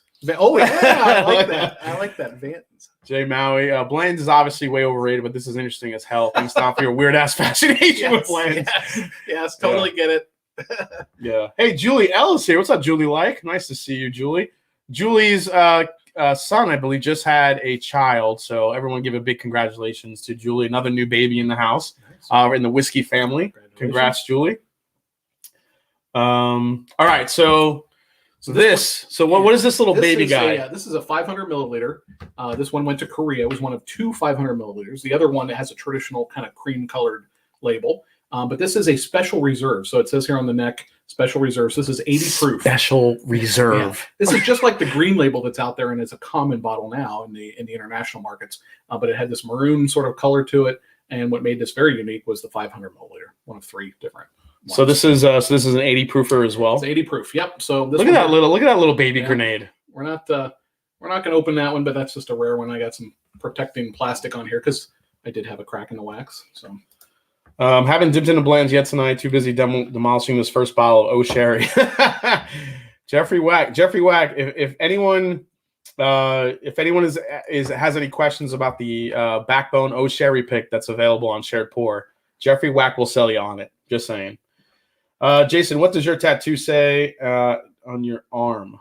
This one. So it goes all the way up my arm. It says "Viva oggi." It says "Viva oggi come se moriate domani," which in Italian means "Live today as if you'll die tomorrow." So, All right. Next one up. I'll get that one. Yeah. Okay. So back to that question earlier. Yes. Your house is on fire. Yep, house is on fire. You got to grab 3 bottles. This is one of them? I'm grabbing this one, yes. This is one of the 3. This is the private stock, which is the Maison De Whiskey bottle from 2007. Hold on, I'm gonna fix the focus here so you guys can focus up on it. This is the 2007 edition. So this was, it's got the handwritten. I don't think it's actually handwritten. Maybe they did. Maybe they had somebody write those out. But it is a handwritten label, and this is one of the more rare ones. As you get older in the LMDW line, you get more rare just because of the age. So here you go. Let me bring us up closer here. We can take a look at that. There it goes. See, it says private stock on the label. It says private stock right there on the top of the bottle. I think they did 2 barrels of this. So how rare is this bottle right here? Well, kind of like I was saying earlier, the problem is right now, even if money wasn't an object, you cannot find this bottle. I used to think when I first got into collecting and bourbon in general, I used to think of things like most taters do, where like Pappy is just this impossible bottle to get. Well, the truth is, if you've got the money, you know where to find it. Obviously, it's out there. You can buy it. This bottle you won't find out there. So, it took me, a while to, just locate it. There are auctions and things like that in Europe where occasionally stuff will show up, but, a lot of it is networking. Imagine a Pappy Van Blanton's warehouse being hit by a tornado and the door being slightly left ajar. That's the ultimate tater. Yes. Yes. A warehouse or a tornado surviving Pappy Van Blanton's. The tattoo says, I want my horsey in Italiano. Well, I never thought I'd see Jason with so many Blantons. Cheers, guys. Yeah, we have a lot of different Blantons. Tone it down. I'm toning it down. I'm all right. I'm under control right now. So far, though, nothing has disappointed, right? But this one was all right. Yeah, this was very good. Yeah. I just wish it had more. But that 86 is ridiculous. Shout out to Clint with a K. Clint with a K. Thank you for the 86. And now we're about to get into one of the Holy Grails. Yeah, want to do that one? Yeah, let's whip it out Wednesday, baby. Here we go. Here we go. This is the sterling silver Blantons. So this is a very rare one. It is probably one of the 2 most rare, I'd say, in my opinion. And I'll talk about the other one in a second. But this is all sterling silver. This cork, the stopper, the horsey, is gold plated. So it's 24 karat gold. Let's get it up here a little bit. All right, let's get that focused up. There it is. So the light's just kind of hitting this. So Dom, tell us why this is so coveted and how rare this bottle is. So recently I've been able to determine with pretty good certainty that only 100 were made. There's been debate. Even Buffalo Trace was not sure if it was 10 or if it was up to 100. But we've identified several different. We drank it. We drank it earlier. I just fucking freaked everybody out. they're like, what? We already drank this one earlier. So Buffalo, and actually left facing. So that's what makes it super rare. To get back to the story, keep it out here. There's only 100 that were likely made. And so it was done as a gift for Japanese retailers as a thank you. So most of them were sent to Japan. And there's only been 7 of them that we know about to this day. 6 of them are in the hands of people. 5 of them, I'd say, heavy collectors like myself. Mm-hmm. And 1 is in Buffalo Trace's whiskey vault. So those of you who visit the distillery, they get to see the whiskey vault. There's 1 in there. This currently is the lowest known bottle number. This is bottle number 4. And the story behind this, you want me to tell the story quickly? Yeah, go for it, man. The story behind this one is my website, which is linked in the description, warehouseh.info. I was reached out to by a guy named Chris Falk. And Chris was the son of Ferdy Falk, one of the owners of the distillery in the 80s. And he mentioned he had this bottle in his possession from his father. And, the rest is history. I was able to acquire it. But amazingly, this is, from the family of the original owners that launched the brand. And according to him, it was empty. It was one of the first ones that kind of were produced. And it was never filled. So mine is not filled, but it does have a nice collector's box. You can see, I think there's. Yeah, I have a only Jason would hate on Blanton's and have the ultimate Blanton's collector on his channel. Can you say oxymoron? Well, this was all Dom's idea. He's like, please let me come on as the biggest Blanton's tater, and we'll just, we'll ham it up. It'll be really great on your channel, considering That's right. your Blanton's hatred almost. That looks like the holy hand grenade. Yeah. So here, the T1000 of Blanton's. I love that. That is the. It kind of is. You're right. Yeah. Yeah. I'm the potty pooper. Oh my God, put it down. Stick around. Get out the Blantons. I have to drink it with my big muscles. That's I don't think you guys have heard my Arnold Schwarzenegger impersonation. Solid. All right. So this is how it came to Dom. Check this out, guys. Yeah. So this is the box. There's quite a bit of different accessories that came with it. I just have this red velvet box. It's kind of a triangular box. It opens from the top, folds out, and then there's a letter there describing sort of the commemorative nature of it. Came with these white gloves, which are original, and a gray bag there that's under the gloves. There are several other collectors that have a really unique stand that actually sort of encloses the whole bottle. It's kind of a domed stand, and you can see more pictures of that on my website. I also have a close-up of the Sterling bottle here, which is kind of nice. That's kind of the left-facing. You look at the. I want you guys to look at the H on the side of the bottle. Look how cool that looks, and this is all etched into the bottle, which is really cool.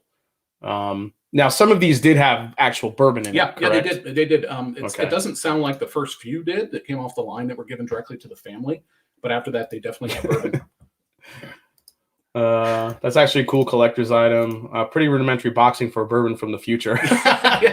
Yeah. It's like the Stanley Cup. Yeah, that's right. I thought about that because since it is empty, I really could, cherish other pours out of this. Sort of use it as. Get to the Horsey. So let's compare one of the '80s Horseys. Oh yeah. So what do we got? A new Horsey there. There's a new Horsey, and then we've got our '80s. All right. So let's '80s to early '90s Horsey there. All right. So let's focus this up so you guys can see the difference of the horses here. There we go. Nice job, camera. There we go. A little taller there to get the extra. So here is the newer Horseys. You see the letter by the bottom back leg. And this is the 80s Horsey, like the older ones before they did letters. You can see the horse is a little bit smaller. The rider was actually bigger. Mm-hmm. The rider is definitely smaller on this one compared to the horse. So interesting comparison there, right? Yeah, really cool. Yeah, dude, in your research, you got to find out who came up with the letter thing. Yeah, that's insane because that's brilliant. Idea.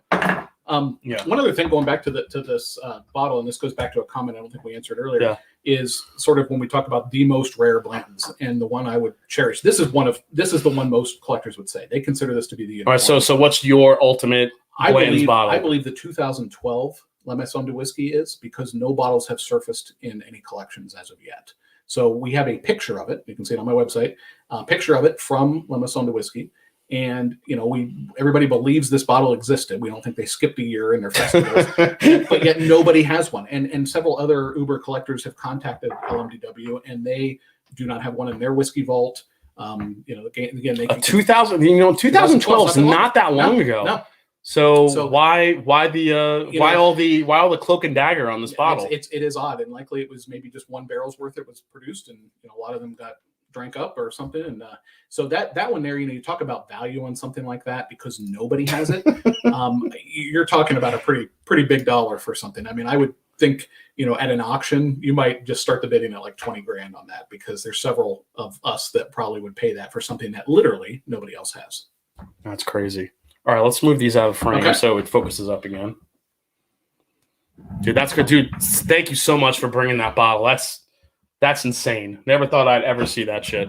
That's crazy. Good stuff. Okay, we all right. So get to the chopper. It's not a tumor. Okay, very good.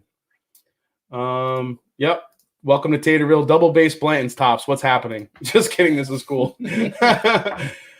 I hope you're prior. Oh, this is a good question. Prior to the letters, were the racing positions all the same? No, yes, I think they were, or there was only a few different varieties of them that didn't have the full race. But that's a good question. I should know.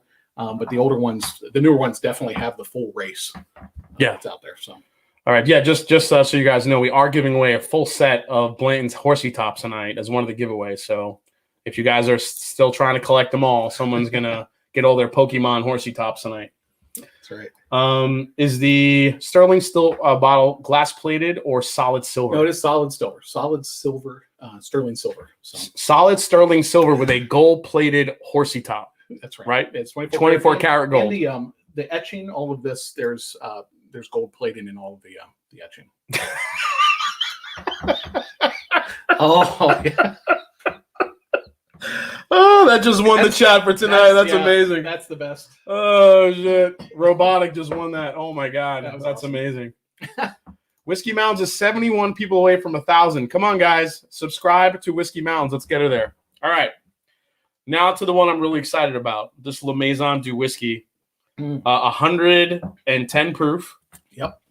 Of Blanton's deliciousness, hopefully. Yeah. Do you think this one will beat out the 86? I do not believe it will beat out the 86. All right, that's my prediction. This was the one I thought had a chance.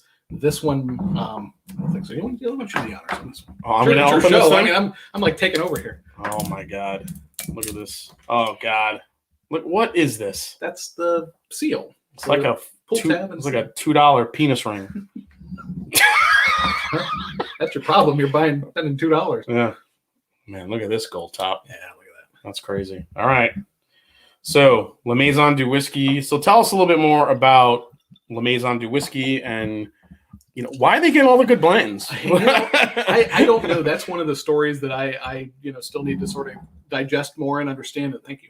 As the the whole background on where they started. What's interesting about the bottlings in La Maison de Whiskey is there was 2 that were done in the 90s, 98 and 99. And then they stopped and they picked back up again in 2007, which is that private stock that I have. They've done them every year since. And they've increased significantly. The past 3 or 4 years, they have started producing multiple barrels every year, multiple proofs. But I don't know, they're just a very popular whiskey importer over there. And I'm sure at some point in the past, they reached out to Blanton's and formed a relationship. Okay. On the nose. Ooh. This is more of the Buffalo Trace profile. Very sweet. I'm getting like sweetest fish. Cherry. I get vanilla. Ton of vanilla. This is very vanilla extracty. It smells like Cherry Garcia ice cream. Yeah, it does. Yeah. Right? Oh, yeah. Cherry and vanilla. Good, but, decent oak. Any idea the age on this, you think? I'm guessing that these honey barrels, best of the best, they're probably going to be pushing more of that 8-year range. Versus, 8, 9, you think? Could very well be. And who knows? There may be a 10-year the way they. What is the difference between the Special Reserve Green Label 80 proof and the Japanese Black 80 proof? Good question. 2 more years in the barrel on average for the Black Label. So Japan basically gets the better of everything, right? So they get the black, 2 more, which is 2 more years over the green. They get the red, which is 2 more years over the regular single barrel. And a lot of folks don't know this, but there is a Japanese gold as well. It's called the Takara Gold. It's got red wax on the top instead of the dark wax. Same deal, 2 more years in the barrel. Where the hell's that bottle? Well, next week, right? Next week, yeah. What'd you think of this one? Jason is being taterized. I'll never be taterized over this, but what I'm interested in here is the history, some of the stories that Dom has. He knows a lot of the inside info of why these bottles are created, where they're coming from. That's the interest to me. It still doesn't change my perception of Blanton's here in America, right? Which I think is bullshit. But like these, I mean, so far, like this, I would chase after that. That's a great bottle of bourbon. It's a great bottle. This, all right. Yeah. Well, cheers. Actually, thanks for coming on, man. Yeah, thank you guys for having me.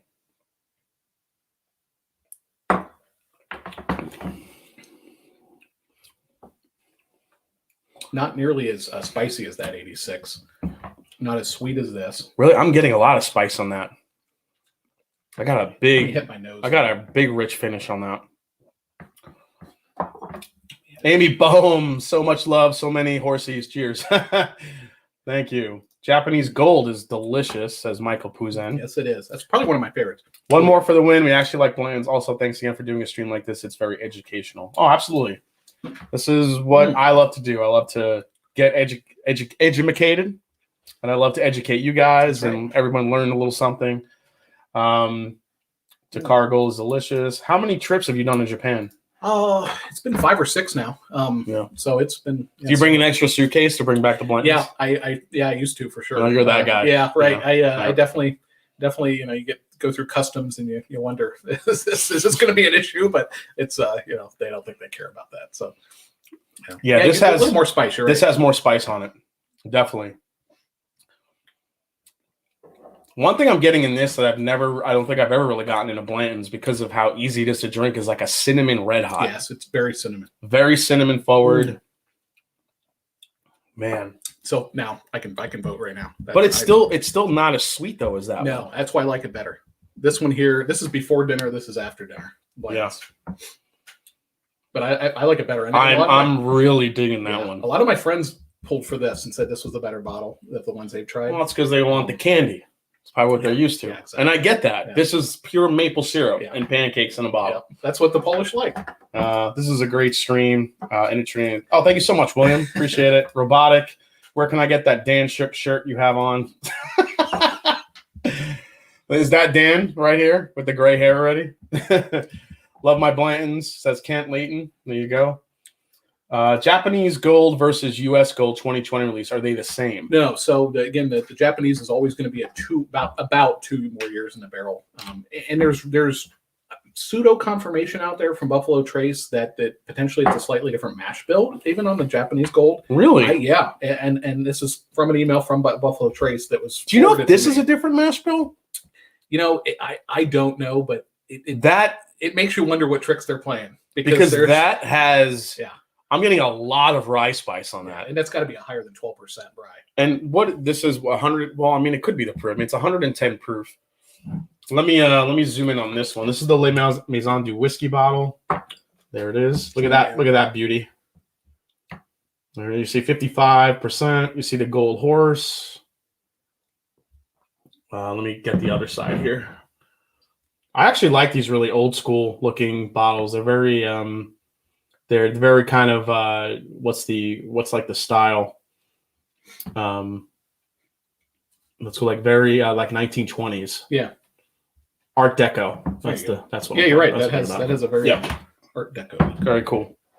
Oh, that is fantastic. That's my favorite. Yeah, I mean it's close. Yeah, go back and hit the. Now we have to compare to the.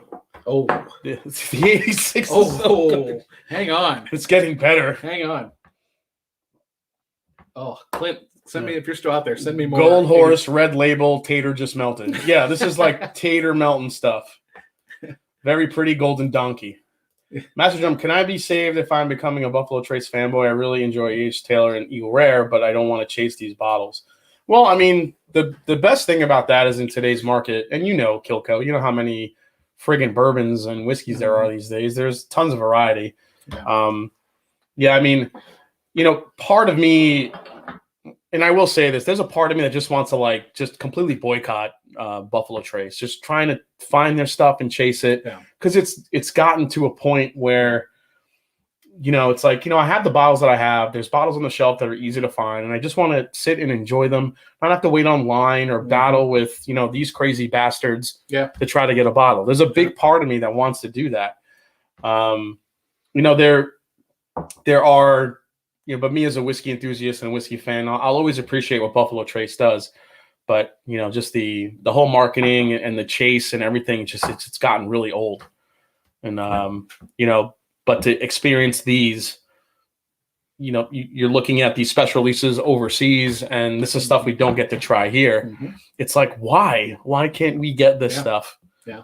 You know, that's like part of the frustration. Demand, and, you know, being a Japanese brand, they obviously send their best stuff over there, or their larger quantities of it, certainly. So. Not to bribe any of you, but yesterday marked my 1 year anniversary, and I'm like 10 from 3K subs. Might be a Stack 16 relocating. Homestead shameless plug. Come on, guys, get the Bourbon Wrench to 3,000 subs. He's only 10 away. Somebody drop his link in the chat as well. Master Jump. Thankfully, I really enjoy Four Roses too, and I can easily, Four Roses is a great. That's what actually this reminds me of. This has that type of a Four Roses OBSK spice to it, which is why I'm loving that one. Did you do the Four Roses Super Premium from Japan? No, I haven't. No. That's a decent bottle. Yeah. You should have different bourbon brand collectors on. Yeah, I think that's going to be something I can do, but I don't know why you'd collect anything, but it's hard. Oh, shut up, man. Come on. Like, why would you? People that have the whole E.H. Taylor like lineup, I'm like, why? They all look the same. Well, dude, every canister has a different color text on it. Oh, come on. Those are all. I mean, come on. They're all fake. The one this year was light blue. Did you see that? Tornado. Light blue. I mean, you want a light blue can. The tube. It's a 10-year-old bourbon, light blue. People are paying $2,000 for it. Yeah. Assholes. Just No horsey. absolutely no. Just can't believe like that type. I mean, listen, you do what you want with your money. I'm not going to tell you what to do, what to spend it on. You do what you want. It's everyone's. Yeah, exactly. Listen, I've spent stupid money on bottles. Yeah. It's all a part of the chase and what we want. So you can't fault anyone for it. If you have the money, you want to buy what you want to buy. I have no problem with it. The only thing that really bothers me, I think, nowadays in the bourbon market is the hoarding and the flipping. Yeah. You have guys that hoard bottles because they just can't get enough of it, or they want to be able to say, I have the biggest, I have 500 bottles of Blanton's. Right. And then the guys that are flippers, those I think are the ones that bother me the most. Yeah. But as far as, buying bottles, who's at liberty to tell you what to do with your money? Right. Who gives a shit? It's your money. You want to spend $2,000, $3,000 on a bottle of Colonel Taylor? More power to you. I just hope that you open it and you share it with friends. Yeah. That's all I can ask for. Yeah. Well said. Yep. Chevy says, I'm a Willet collector. That's an expensive hobby. Oh, Willet is very expensive stuff. Yeah. Have you guys heard about the new Blackened? No. So the new Blackened edition is being released. So Blackened is the label that Dave Pickrell helped start with in collaboration with Metallica. It was the first release. It was all about the kind of blasting the barrels with Metallica music to help it age a little bit. It was finished, and now the next one is going to be a sourced Willet rye whiskey finished in Madeira barrels as the next special release from the Blackened label. I didn't think Blackened would come out with another variation of their whiskey, but that's what's happening. The only issue is the bottle's going to retail for, I think it's like $120 in that area, which just screams Willet. That's what Willet is. Well, it's not hot still. Yeah. Hey, Young Pei Chang's here. Hi, Phil. Just got here, so I don't know if Dom is also Italian or just sitting next to Jason. Hey, yeah, we're Italian. I got the horn. He's a paisan. Yeah. Jason, here comes the boom. Are they better than blends straight from the barrel? Because I have it straight from the barrel. I like this better. Jason collects Jim Beam trains. I do. I have Jim Beam trains. In the corner. Let's see here. Blackened is easily one of my most favorite Metallica songs. Yeah, I'm with you. Yeah, I'm with you, Trev. The Master Drum, decent. Decent rye finish in Madeira. Hell yes. Yeah, I think I'm on board for that one, Steve. 140, and I'm hearing 180 to 200 here. Oh, for the Blackened? Oh shit. To be honest, Celebrity Whiskey, part of Blackened, has made me hesitant to ever try it. Don, what's the most you spent on Blanton single barrel, knowing MSRP is 60? This is the age-old question, right? Of is it worth more than 60? I fundamentally agree with everybody that says it is not. However, if you're obsessed with a bottle, and again, you value time, and you don't want to go, think about the hours spent chasing a bottle of Blanton's in line, clearly go pay secondary, and 120 would be about right. 120? 120. 120. Okay. All right, then. What pasta pairs best with Blanton's? I'll see myself out. Oh, any. I like penne. That's my favorite. With penne. Nice penne with a nice Blanton's. Nice Blanton's, a ragu. Nice, not ragu. I'm just gonna say spaghetti. You know why? Because the little horsey guy's going spaghetti up, spaghetti up, spaghetti up. There you go. That was a terrible dad joke. I'm just saying. Giddy up, spaghetti. Spaghetti. Homemade meatballs, though. That's the key. I'd pay about blends for it's like 70. Is this stream meant to be a joke? Yeah, this is like there's gonna be a big reveal at the end. But, everyone's gonna be like, "What the hell is happening right now?" Here's what we're covering tonight. Right? Yeah, we're actually drinking Wild Turkey. Right. Yeah. All right. So before we do the giveaways, so let's plug the website one more time. Sure. Yeah, there's a lot of great information out there. Again, even if you're not a full-on Tater like myself, there is a lot of great info on just really the catalog of all the bottles. My goal, if I couldn't own them all, was to document them all, if you will. So I focus primarily on unique labels, meaning a distillery installed label. What I don't have much of on my website are group picks. There are a couple bottles out there which I'm at odds with other collectors on. They value and I don't. And an example of those would be there's a medicinal label. You'll find it under the special bottles on my website. It's awesome. It's a great cause. It's a charitable cause, but it's a group pick, and they put a really cool, like, Prohibition era looking sticker right over the label. Well, Buffalo Trace didn't do that. It's a group pick, you know. So I don't look at that as a bottle that I'm going to go covet and try to find, because again, it's a pick. And so for me, it's all about, you know, those actual distillery installed labels. So I have a little gift for you to try. Oh, this is a Blanton single barrel. Okay. And this is from the amazing Young Pei Chang, who's in the chat right now. Okay. You can get a go with this and see what you think of this one. Oh, that's good. There you go. Glug, glug. Glug, glug, glug. What does the empty tin Mr. Ed auction for today roughly? So the T1000. There are not a lot of sales on this because, again, there's only 6 known bottles with collectors. You know, I'm not going to get into what I spent. But let me say, I'll say it this way: there have been offers for bottles out there with other collectors for up to $25,000 that they've turned down. Now, those were full bottles. Mine is not full, but mine has the provenance of coming from the owner, and obviously being the low bottle currently out there that's been found at number 4. So you know, who knows, right? Could be 10, could be 20, could be more. I'm still trying to decide which one I like more. That's the single barrel. That's the store pick. Store pick is good. Yep. So I like the nose on the 86 better. Yeah. But I like the palate on this Maison De Whiskey. This is all it's around spice. my favorite. It's amazing.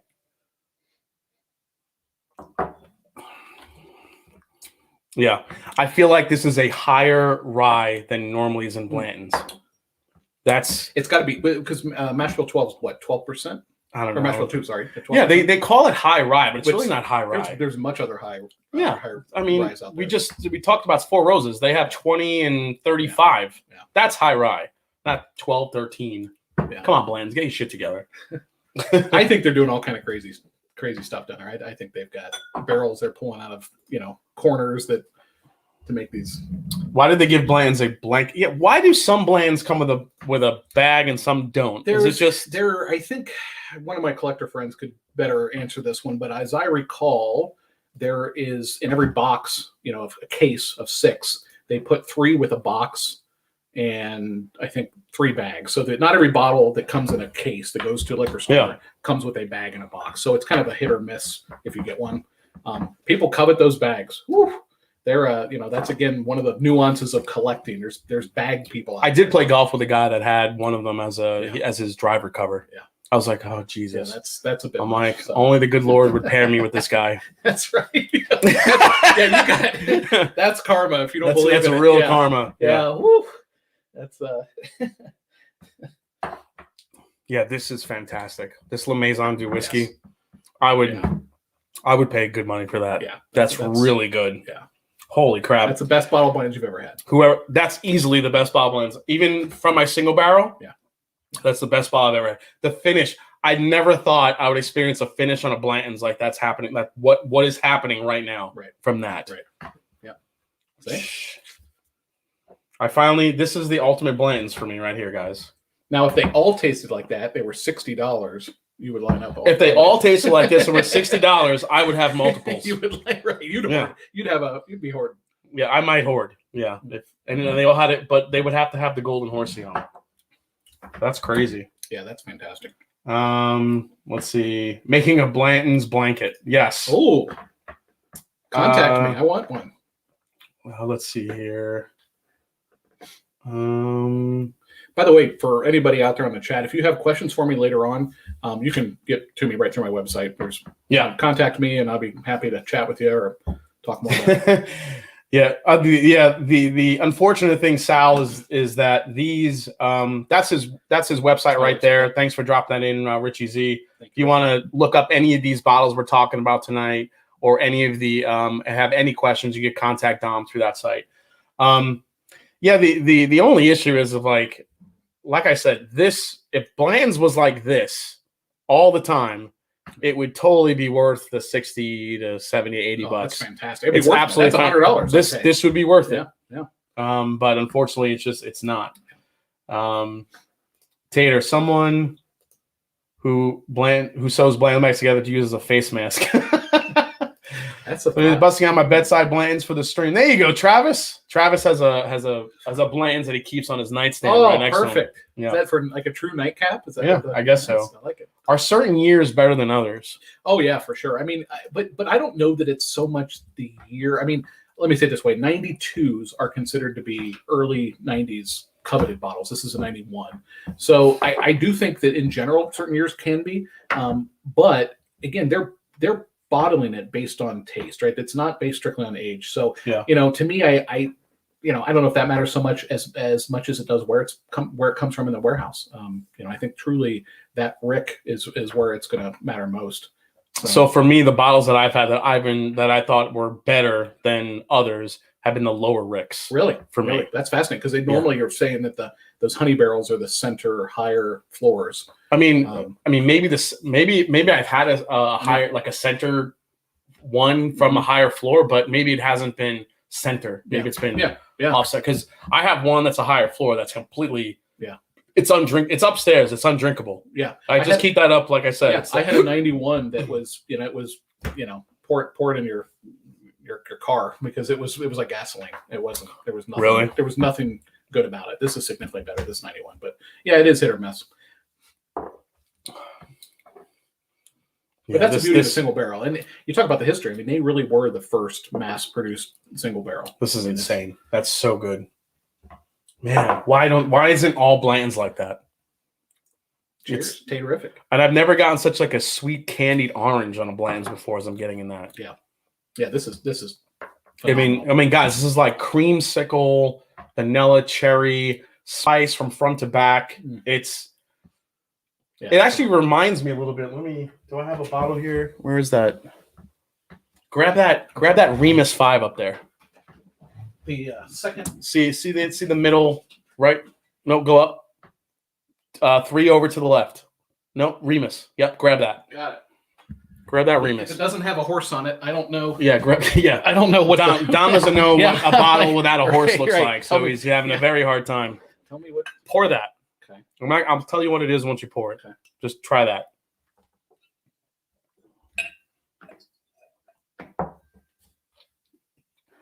What were some of last year's of Blanton's that would have been distilled? What were some of the last years of Blanton's that would have been distilled by Elmer? You know that? Oh, yeah, I'll get to that question. Is this like a palate cleanser? Keep going. Okay, keep going. Well, you're coming off this. Yeah. Yep. Well, that's also a lower proof. That's 100 proof. Oh yeah, it's a little better. Second. Yeah, second sip. You're coming right off. Yeah, that. It's a tough transition. But I get a lot of. It's a dry. It's a very just. Well, that has 16, 15, and 13-year-old bourbon in it. Wow. And it's MGP. It's got spice. You can take it. It's. I'm getting the oakiness, kind of like the 23-year. Yeah. That we did. Yeah. But some of the attributes of that bottle remind me of this. Okay. Yeah, the spice factor, I can see that. Not the oak though. Not the oak. No, the oak reminds me more of the Evan Williams 23. Yeah, I think the Remus 3 would probably actually fall more into what this tastes like. But this is all MGP. This is all MGP. So, yeah, good stuff. So, back to the question. Let's see here. Distilled by Elmer. Well, so Elmer retired as master. He was only master distiller there, like by title, I think, for a couple years because Ferdy and Bob promoted him shortly after they bought the distillery. Gave him that title. Effectively, his job didn't change. In fact, he's even on record, I think on some YouTube videos even, of saying that, nothing really changed. It was a marketing ploy more than anything to call him a master distiller. So I think after he retired, I want to say it was 86 probably, they just mainly used him for publicity. He obviously still did take part in tasting and selecting barrels and things like that. So it wasn't like he was completely out of the game. So I think 86, I guess technically, but he was involved with the brand and and tasting barrels. So how much was Elmer T. Lee truly involved in building the Blanton's brand? He definitely came up with a story. I mean, all sources, including when I spoke to his son, not his son, I'm sorry, Ferdy Falk's son. Ferdy was, again, the owner, co-owner at the time. They approached him and his partner, Bob, approached Elmer. And Elmer is the one that came up with the story. Everything you hear from Buffalo Trace is true. I think, the only area where it may have gotten twisted a little bit over the years is that, it wasn't like Elmer was sitting there one day and just had this moment, and then Blanton's was born. It was marketing. It was, hey, we want you to create this. And then he kind of remembered, oh yeah, here's what I remember Albert Blanton doing. And what's interesting too is he is on record as well as saying that that Warehouse H is not his favorite. He like K and I want to say, I'd have to go back and look at the interviews, but this was not his favorite warehouse. It was truly Albert Blanton's. Really? Yeah. So, I mean, so in development of the brand, that's really truly a nod to Mr. Albert Bacon. Yeah, Mr. Bacon. Yeah, he liked that Warehouse H. That's where he sourced those barrels from, and we have Blanton's. Yeah, this is ridiculously fantastic. Right. Yeah, easily the best blends. You want to win this sample tonight. I mean, these are great to try. Yeah, these are good, but this is going to be the shit that you guys want to try. And with that, it's time to start giving away some stuff. You ready? What are we giving away? So let's do the horsey top set first. Horsey tops. So I need so Adriana, whoever was keeping track of the chats and the super chats, it is that time to give away some of these great Blanton's stuff. There they are. You know what they look like. Yeah. Horsey tops. So Whiskey Mounts is 1 to 166. Wait, just waiting on Dom to drop a book about Blanton's like Rarebird did on Wild Turkey. Any time frame for your book? Probably mid next year is best case. Yeah. Okay. Yeah. All right. There you go. Wait, Thrasher is in. All right, last one, Thrasher. So we're gonna go 1 to 167. So Adriana, just add Thrasher to the list, and we'll go from there. All right. So you know what? You're the guest. Why don't you pick a number between 1 and 167? And we'll call that one out for the first winner. Okay, you want it? Yeah. What is it? 99. 99. Adriana, who is number 99? So this is for the full set of Blanton's Horsey Tops, which, if you go to Dom's website, why don't you tell them that it'll tell you exactly where to send it? Yep, warehouseh.info, and look for the page that says stoppers. And in there is a little more information about contacting the Buffalo Trace gift shop and sending them in. It is, incidentally, my number one question I receive from people that Google and find my website is, where do I send my stoppers to get a free stay? So I finally put it in my website because I'm not Buffalo Trace. Just call them. It's out there for your reference. Got him in. Who is it? Curtis Spade. That's not your buddy Curtis, is it? No, it was Clint. Oh, Clint. Yeah. Okay. Curtis Spade. Congratulations, Curtis. Congratulations. You win. I'm literally riding Horsey Tops. You won the Horsey Lucky Tops. Number 99. You win the Horsey Tops. Curtis Spade. Congratulations, man. Is he in the chat still? Not sure if he's still here, but congrats to Curtis Spade. Curtis, if you're watching, shoot me an email at themashanddrum@gmail.com, and we'll get you so Dom can get you your Horsey Tops. That is awesome. So we got Horsey Tops. Congratulations. Curtis doesn't appear to still be here in the chat. That sucks.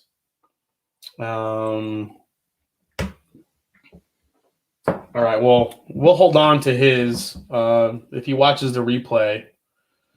You know what? Let's just get a backup for Curtis. Do that.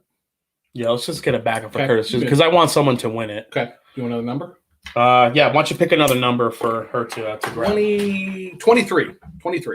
Michael Jordan. Michael Jordan, there you go. 23.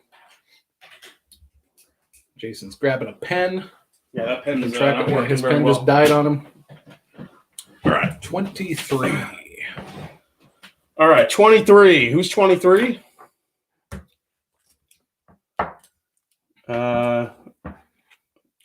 Did Curtis Spade show up? He didn't show up yet. Curtis Spade, no. Okay. Curtis doesn't appear. Okay, so we're back to back if I can't get a hold of Curtis. Stephen Holtzclaw, nice. Stephen Holtzclaw, good friend of the channel. Congrats, buddy. If I don't hear from Curtis Spade, Stephen, you know how to get in touch with me. We'll get you your horsey tops. Congrats, man. All right, next. We're going to do the first set of samples from 1, 2, and 3 here. Perfect. So I'm going to pick, how can I not pick it? I'm going to pick number 86. Oh. Adriana, give me number 86 for the first set of samples. Mets. Jordan, the true goat, Ian Hall, I could not agree with you more. Let's see. That is true. Yeah, I don't care what anybody Not says. LeBron. Not LeBron. Not LeBron. I don't mind LeBron, but Jordan is the GOAT. LeBron's the Tater. Oh shit, Scott Pigsley. Nice. Scott Pigsley. You win the first set of samples. So you got sample set 1.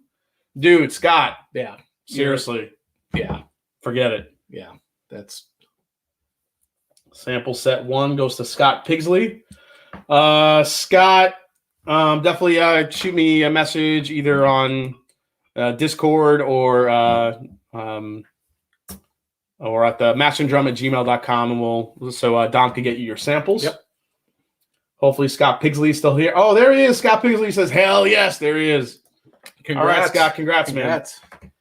All right, so he gets sample set 1. All right, why don't you pick another number? Between 1 and 167. Oh, gosh. How about 46? 46. 46 is going to be the next person getting a set. Boop, boop, boop. Right here. Sample set 2. Sample set 2. LeBron is a tater. Don't think I didn't hear that. That one slipped out. Yeah. He's a tater. Yeah, he's a tater. He's a tater. Number 46. Number 46. Robert Carroll. Robert Carroll. Congratulations, man. Robert. Robert Carroll. Hopefully he's still in the chat. Let's see if he's here. Yeah, I'll probably go over 100 in the next one. Yeah. Well, Robert Carroll. I don't know if he's here or not. If he doesn't show up in the chat, we may have to do a backup real quick for that one too, just to make sure. Okay. Let's see Scott, here. You're welcome, Scott. Scott Pigsley. Thanks, Tom, for the giveaway. Awesome. Click that off. Robert Carroll, you still here? Don't see him coming in the chat. Okay. Sorry, Robert. Well, we'll hold on with Robert. Let's see. Yeah, I don't see him yet. Okay. All right, so let's go to nice try, Burben. Now the drawing for the Sterling Blanton's bottle. Yeah. Let's draw for this. Yes. Yeah. Oh no, here he is. Robert Carroll's here. Robert. Yes, Robert. Congrats. Congrats, man. You have got an awesome. You got a nice little tasting set of samples here. This one. This is the shit. Don't share it. Yeah, don't just all for yourself. Go in a dark room, hide, and just enjoy that. Robert, just shoot me an email at themashanddrum@gmail.com, and we'll get you set up and get it to Dom so he can send you the samples. Yeah. All right, last one, the big one. Okay, we have the 94 first year Takara Black. It's the Japanese black. It's a 9/13/94 dump date. And yeah, I'm just gonna say, holy shit, someone's gonna win that freaking bottle. Beautiful gift box. This was a mid-90s gift box used for probably 3 years, 2-3 years. Dom didn't even give it to me. He's just giving it the shit away. All right, guys, here we go. This is for the Takara Black. 94 first year. 94 first year it was ever introduced. Let's see what number we're gonna do here. Wax is beautiful. Yeah, the wax is actually pretty pristine. Yeah, let's show that up here. Get a nice little close up of the bottle here. Ooh, look at that wax. Look at that horsey. All right, there you go. Okay. All right, so I'm going to go with 1 in 167. I'm going to go with 144. Okay. Good. 144. 144. This is for the black Takara 94. Awesome. Who do we got? Jose Diaz. I don't care about the wax. I'm drinking it. Awesome, man. Oh, cool. I hope whoever wins this shit drinks it. That'd be awesome. Yeah, you might as well. I mean, this isn't so rare that, it's worth necessarily coveting forever. What's the highest proof of any Blanton's bottling that you know of? Like, has there ever been 140 proofer? I should know this. There are definitely high 130s. I want to say there was a rumor in one of the groups I'm in at one point that there was a 139 something or a 140. I don't know this specifically, but it's definitely up there in the 130s. I think I had a 136 something at one point, maybe, or 135. I can't recall, but yeah, I don't know definitively, but it was pushing 140. Let's just say that. Yeah. William Edwards. Oh shit. William Edwards. Give it up, William Edwards. William Edwards just won the Blantons. Holy shit. Congratulations. Congratulations, William. Good for you. I have Williams contact. So does he win all the time? He's gotten lucky a couple times, but he's a good guy. Holy shit, that's awesome.